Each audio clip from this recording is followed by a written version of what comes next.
It's not Monday, it's Wednesday. There's a good reason why we're doing this today. We have a special guest, one of my favorite people on the planet, because today is his 16th birthday. So let's welcome to the show, Mr. Ronan Reddick, everybody. Woo! Woo! Yeah, okay. Okay, so big 1-6 today, big 16. Yeah, How you feeling about that? pretty good. Feels pretty normal to every other year, but We decided we were going to do for his birthday is he did something for me. So he did something for me for my birthday and Father's Day both together, and that is he bought me a turntable. So somebody's addicted to buying albums and vinyl and that kind of stuff, and now he's drugged me into this with him, unfortunately. yeah. So what we're going to do today is we're going to go out and we're going to buy a bunch of albums. I got a turntable, I have 0 albums, right? We went to a place that's local here in Denver called Twist and Shout. I thought we would get in there and out of there a couple $100. Nope. Nope. Not even close. Okay. I don't even want to tell you how much money we spent on these albums. But to be honest with you, it's fantastic. So much fun. Really enjoyed it. It was great. We had a good time, so I'm going to show you some of that footage.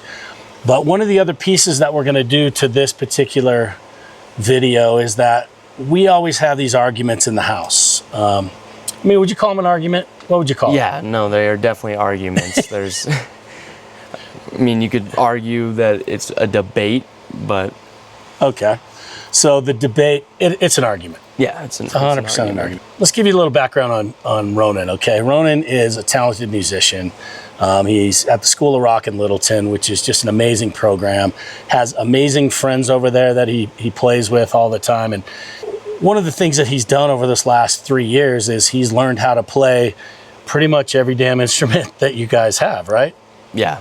Keyboards, drums, guitar, bass, and vocals. So which ones of those do you do? Well, All of them. yeah. Yeah, okay.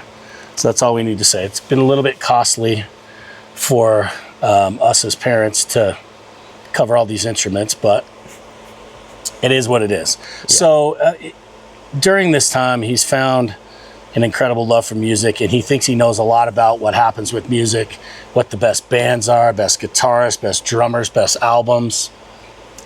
This is where the disagreement and the arguments come into effect. Yeah, yeah. Because he doesn't know shit when it comes to this stuff. No, you don't know shit. Okay. I mean, so now we go. See how that goes? What point am I actually able to get physical with you if you talk shit to me? How old do you have to be? 18? Yeah. I don't know. I think there's some sort of rule that I can dot you once No, or there's twice not a when you're rule. 16. There's not a rule. Okay. So what we're going to do is we're going to do top 5 albums of all time, top 10 albums of all time. How do you want to do it? I mean, we could do like just, yeah, sure, top 10 albums. Yeah. Okay, so we're going to do the top 10 albums. Actually, let's do it this way. Let's say the top 10 albums today in your mind, okay? Not of all time, but what are the Just top like 10 favorites? albums that you have on your list today? We're also going to show you some footage of, shopping for those albums and the vinyl. The people there were fantastic. I'm shocked at how much this stuff costs. I mean, $9.99 for an Apple membership and you get all the songs you want. Yeah. We could have paid for that for, I think, 10 years. It's cooler. Cooler. It's cooler. So, anyhow, that's what we're going to do. So, up next, talk. We're going to talk about our top 10 albums as it stands today. Okay, so here's what we're doing now. What we're going to do is we're going to just say our favorite 10 albums at this moment, as of today, in no particular order. Yeah. Meaning these are ones that you'll play today, you'll listen to them today, stuff like that. Instead of saying, well, this album is one of the greatest of all time, this is kind of your top albums in a playlist for you today. Yeah. Why don't you go first? I know this isn't a top 10 all-time deal, but personally, me and you go back and forth. Okay. How do we, what? Like, Okay. It's been some confusion as to how we want to do this. So basically what we're going to do is we're just going to rattle off 10. All right, you're going to start. Go ahead. Give me one of them. Ooh, Melancholy and the Infinite Sadness by Smashing Pumpkins, because Billy Corgan is a genius songwriter. I understand how his voice could be annoying to some people, but to me it's not. I love his voice. Guitar riffs are dope, drums are dope. Almost every song I am like willing to listen to. Almost no skips, and it's like a 20-something song record, so. Can't disagree with that album being on there. It's not on my top 10 though. It's fair. Okay. I respect it. I'll tell you, you know what is? We were just listening to this. Okay, this one's on the turntable as we speak. Diary of a Madman, Ozzy Osbourne. I could listen to this album every day for the rest of my life. I mean, look at the songs. Over the Mountain, Flying High Again, You Can't Kill Rock and Roll. Diary of a Madman, are you kidding me? Absolute fire. Yeah, that's a valid choice. It's an easy Valid one, choice. okay, easy one. All right, what's another one for you? This is number 2 for you. This is number 2. Okay. You're gonna love this one. The Stranger by Billy Joel. I'm not gonna allow that to be on the list.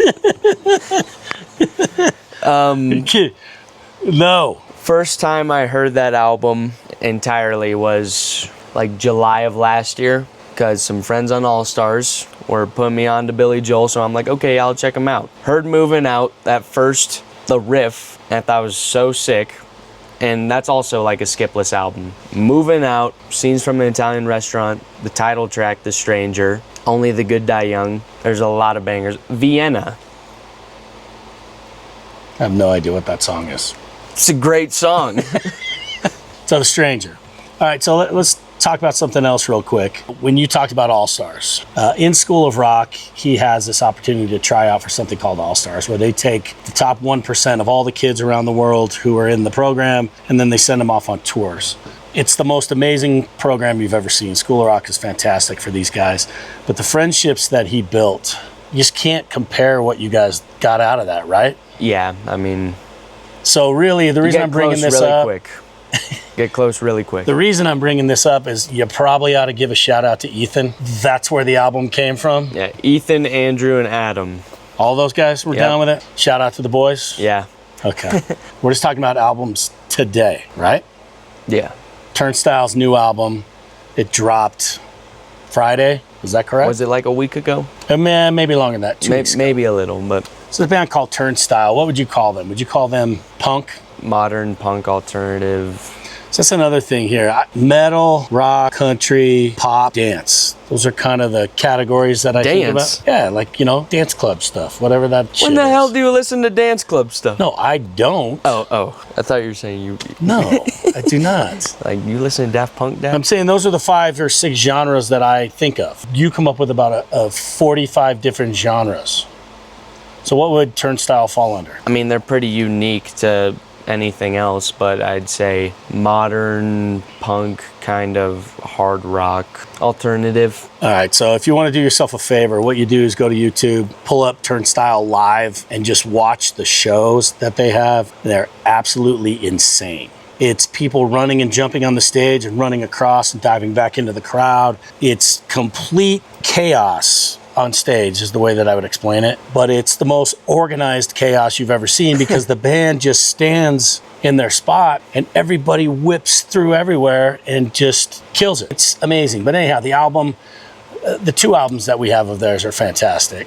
Yeah. But the new one is just epic. What's the name of the new one even? Never Enough.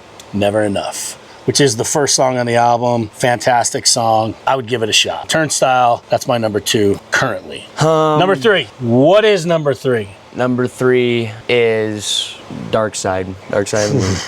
Who doesn't like Dark Side? I don't think you could really argue with that. I mean, there's people who would say like Pink Floyd isn't really their vibe, but Pink Floyd is awesome. Dark Side specifically. But Pink Floyd is awesome. Jesus. Dark Side of the Moon specifically, though, is probably like a top 3 album just all time. I've been coming back to it recently. So good. There's nobody on the planet that could say that Dark Side of the Moon's not on their top 10, I don't think. I mean, it's got to be like, Maybe it's a this- masterpiece. Except for maybe the Swifties or something. Something like that, I don't know. Don't come after us, Swifties. We're a brand new channel. We don't need that kind of drama right now. Okay, so. All right. I'm gonna use my phone to get a little help on this one, okay? My favorite album of the year, bar none, hands down the best album of the year to me, is Kaleo Mixed Emotions. I was turned on to Kaleo we actually saw them play at the Breckenridge Brewery at the farmhouse. They had a show. It was amazing. Got a chance to be backstage and just to watch the band interact with everybody. JJ, kind of the head of everything, lead singer and guitarist and that. Never seen anybody as cool as he was to people. Just a genuinely great person. The whole band was great. The vibe was amazing. The new album from beginning to end is amazing. Even the song number 10, the last song of the whole album, is amazing. It's an amazing song. It's in Icelandic. Yeah. I have no idea what he's talking about. I mean, I don't know what he's saying. I have no idea what he's singing about. It's called Sofui Unga Astin Min. I'm not trying that. I don't know what he's talking about. It's a beautiful song. The entire album, first song all the way through. It starts out with Bloodline. I love the song Rock and Roller, Backdoor, Lonely Cowboy, The Good Die Young, Legacy. Every song on this album is great. I listen to this album every single day. Ever since it came out, every single day. It's amazing. Yeah, shout out Kaleo, JJ. Actually, shout out Brandon. You were at the show here at Red Rocks, buddy. You shot that. I know where you're at. Shout out, Brandon. I'm gonna find out if you're actually watching these videos now, too. Is that my second or third? I think third. That's my third. Yeah, that was your third. Okay, for you, number 4. 4, yeah. I'm gonna go a live album, My Morning Jacket, live at Okonokos. Live where? Because at Okonokos. Where is Okonokos? I have no idea. Sounds like it's in Greece. It's probably in South Dakota or something, but yeah, I searched it up. It's in like San Francisco or something. It's not even close.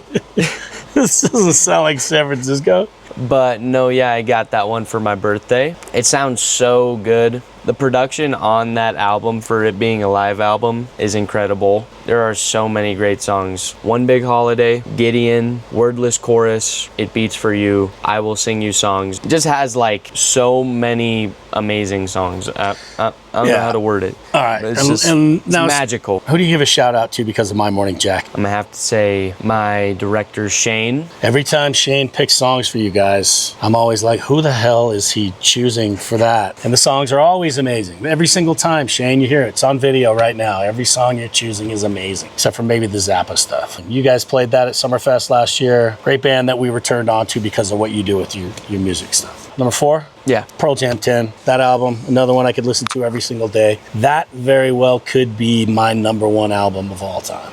It's that good. Beginning to end, the album is amazing. If any of you have ever seen Pearl Jam live, they're 20 times better live than the studio albums. Different set list every night. Jeremy, Alive, Porch, Once, beginning to end, one of the best albums of all time. And I listen to it without fail every week, if not every day. There's a couple songs that come out of it. I love it. It's number 4. It's probably my number 1. My number 5. Number 5. We'll go. Number 5. I mean, it's inevitable that I'm just gonna have to throw this band in there at some point. I'm just trying to think what album. We'll go Houses of the Holy by Led Zeppelin. Not the best Zeppelin album, though. To me, that's like, currently it's my favorite. For me, probably a top 3 Zeppelin album, just overall. Overall, but right now you're loving it. Yeah. What's number 1? Number 1 Zeppelin album? Yeah, for you, like all time. All time, Physical Graffiti. Doesn't get like the same attention as 4 or 2. I just like it more. But Houses of the Holy, I mean, you go from soft songs to some really psychedelic kind of trippy bangers. But like overall, it's a great album. You have No Quarter, love that song. The Rain song, one of the most beautiful songs ever written.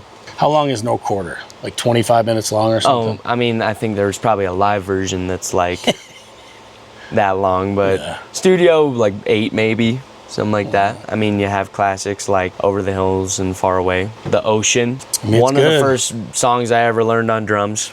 It's actually over there. It's one of the albums we bought today, right? Well, it's one of my albums. You already had it.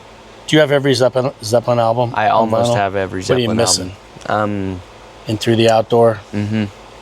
It's the only one. I don't know if I'm willing to buy it. What are you talking about you buying it? Well, I mean, I don't know if I'm willing to buy that.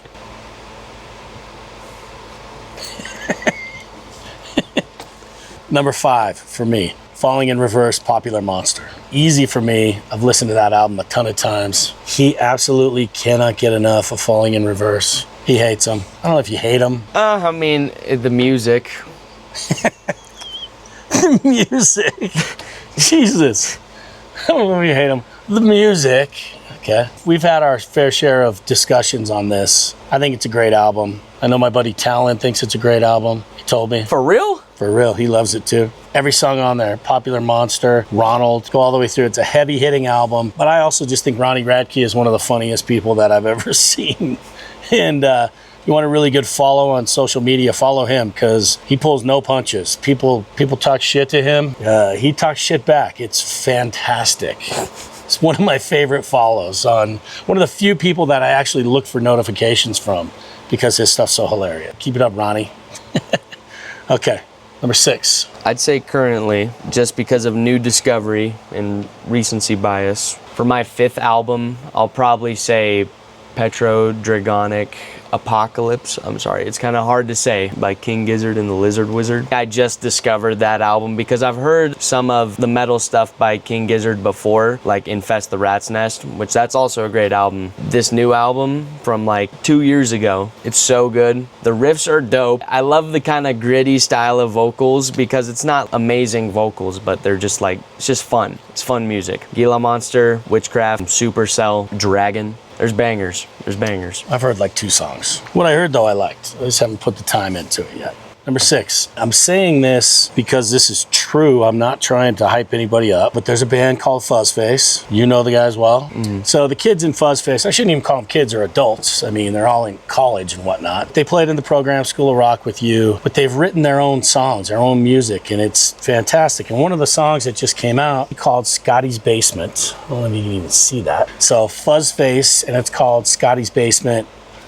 Rough Demo, I think is what it's called. Yeah. So you can download it, Spotify, Apple Music, the rest of the stuff. It's one of the most creative songs that I've heard in a long time. It's 10 minutes long, and it takes you down this path.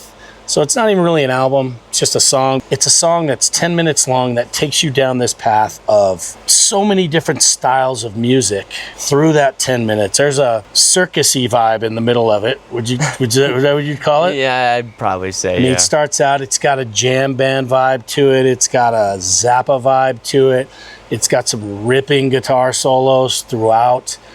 Some kind of ragtime piano kind of stuff in there. I mean, I don't even know what would you call that? You have a ballady part, you have the circus piano part, whatever the hell that is, but it's awesome. It's crazy. The song is genius. Jet, Ryan, Jeff, man, you guys killed that. Absolutely killed that. I think it's amazing. I listen to it a ton. I probably listen to it 10 times a week. It's a 1-song album. It's 10 minutes long. I'm calling it an album. It's in my top 10. That's the way I'm calling it. Fuzzface, Scotty's Basement made my top 10 this week. Number 7. 5-2. 7. We'll go with another album that I got for my birthday. We'll go Sgt. Pepper's Lonely Hearts Club Band.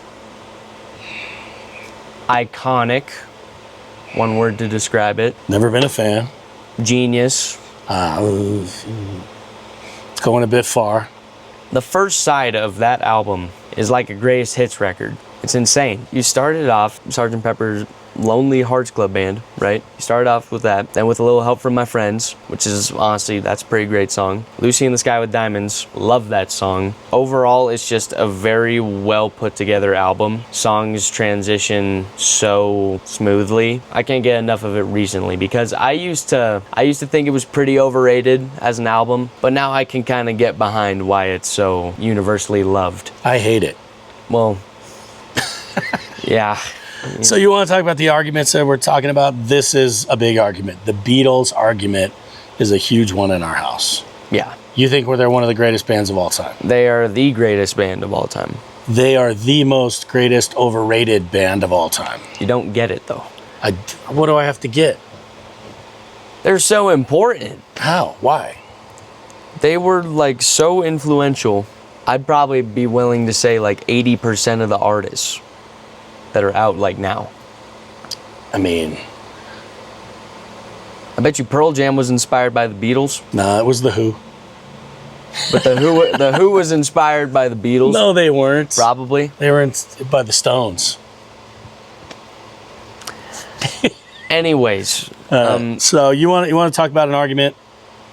We could have an entire episode on just arguing about how overrated the Beatles are and how much he thinks they're not. I mean, the Beatles was first band I ever got into. I mean, let's be honest. I might just not like the Beatles because of Yoko.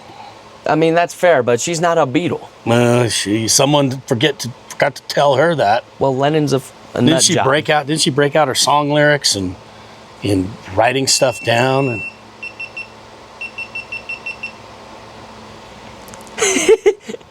What was that? Beatles are terrible. You think they're great? We'll do that again. Maybe not terrible, but not great. Not as good as people say. That's what you think. I don't. Yeah, I'm not down with it.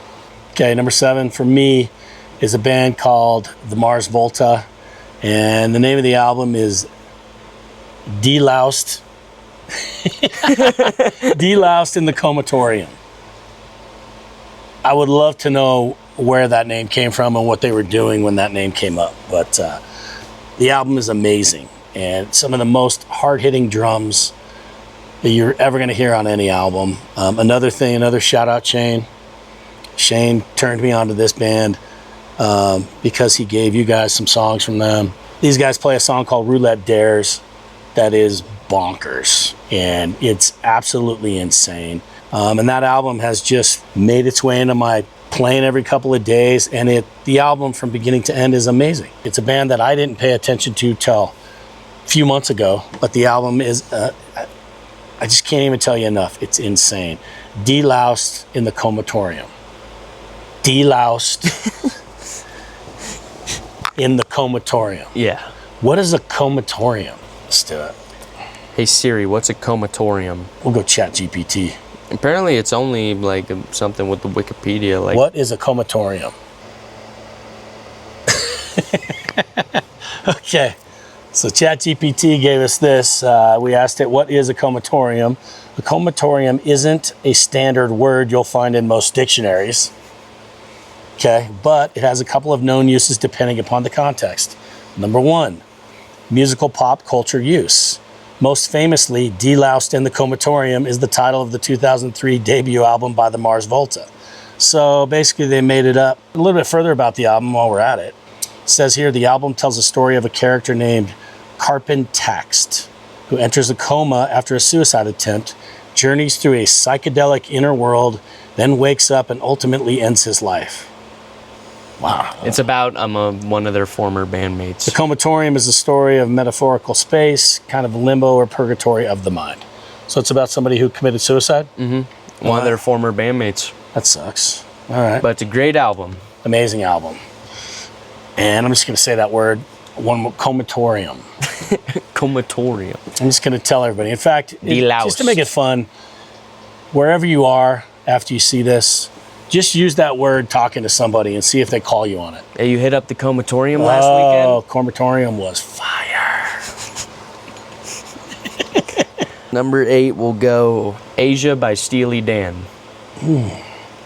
Spell it.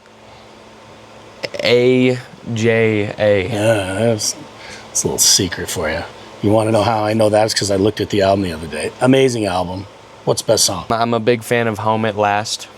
The groove on that's just... You feel like bougie as hell when you're listening to it. Like, I don't know how to explain it, but you Bougie? feel like you own the place. Like, you just have a vibe going. Like if you owned the Comatorium, they were really putting it down. Yeah. That's how you feel? Yeah. That whole album, also a skipless record, in my opinion. The title track has one of the most iconic studio drum solos of all time by Steve Gadd, legend. Home at Last, Peg. There's so many great songs on that album. I've been specifically digging it recently, for sure. Number 8 for me that I've been listening to recently that I'm loving is Bob Seger's Greatest Hits. I mean, how do you not love Seger when you start looking down the list? Fire Down Below, Beautiful Loser, Kathmandu, Fire Lake, Shakedown, Night Moves, Turn the Page. I mean, come on. Amazing. Said and done. It's a wrap. Seger's Greatest Hits. Number 9, we'll give a little Hendrix. We'll do Axis Bold as Love. by Jimi Hendrix. Well, the Jimi Hendrix Experience. I didn't really start checking out that album also till like recently, at least getting more familiar with it, because of course I knew Are You Experienced, Electric Ladyland, but Axis Bold as Love has some incredible songs. Like If 6 Was 9 is sneaky good. Incredible. Bold as Love, of course. I mean, Spanish Castle Magic, one of like in my opinion, probably one of the heaviest riffs I've ever heard from like that kind of time period. It is so sick. There's a lot of great songs on there. You have Little Wing. Did you just about drop the F-bomb? I was so close. I didn't know what to do. You're gonna be in trouble. No, Little Wing though. That's Wing's probably just, like a top 10 song ever written. It's a top 10 song if Hendrix does it. It's a top 10 song if Stevie Ray does it.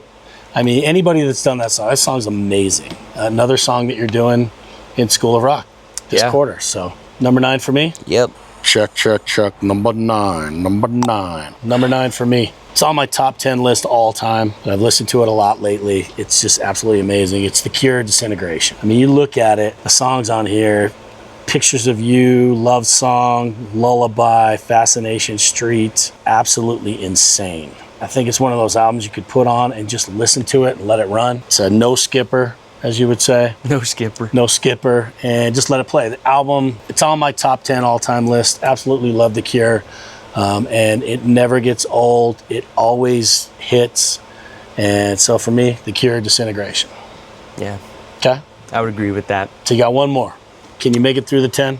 Yeah. Another one I got on vinyl for my birthday. But after listening to it more, because I haven't really tried hard enough to like it, but now that I have... You're not going to do it, are you?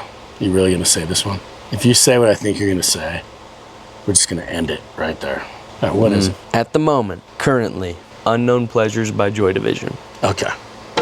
Thought you were going a different direction. Which one do you think I was going to say? I thought you were going to say Sinatra. Oh, no. I mean, like... I walk upstairs and it's like I'm in a speakeasy or something. It's going on out of your room. That Joy Division album, it is so... It's been praised by like critics and stuff for a long time, but I've never really gotten around it. But now I can understand it. Like, I love the electronic drums in it. Some of the beats are just like really interesting. The tones, the bass, like the bass lines in it are incredible. It's just a very like, it's a moody record. When you're feeling that, it hits. It's really good. It's 10 solid ones right there. Number 10 for me is a band called Fontaines DC. The album's called Romance. I think fairly new. Has it been out for a while? It's been out for like 6 months. I mean, it's new. Yeah. It's fantastic. There's a song on the album called Starburster that's amazing. And you wouldn't know that you've heard it until you hear it. And then you realize you have. It's a great song. But such a unique band, really creative, totally different than what I listen to normally. So it was kind of fun to add something different into the mix.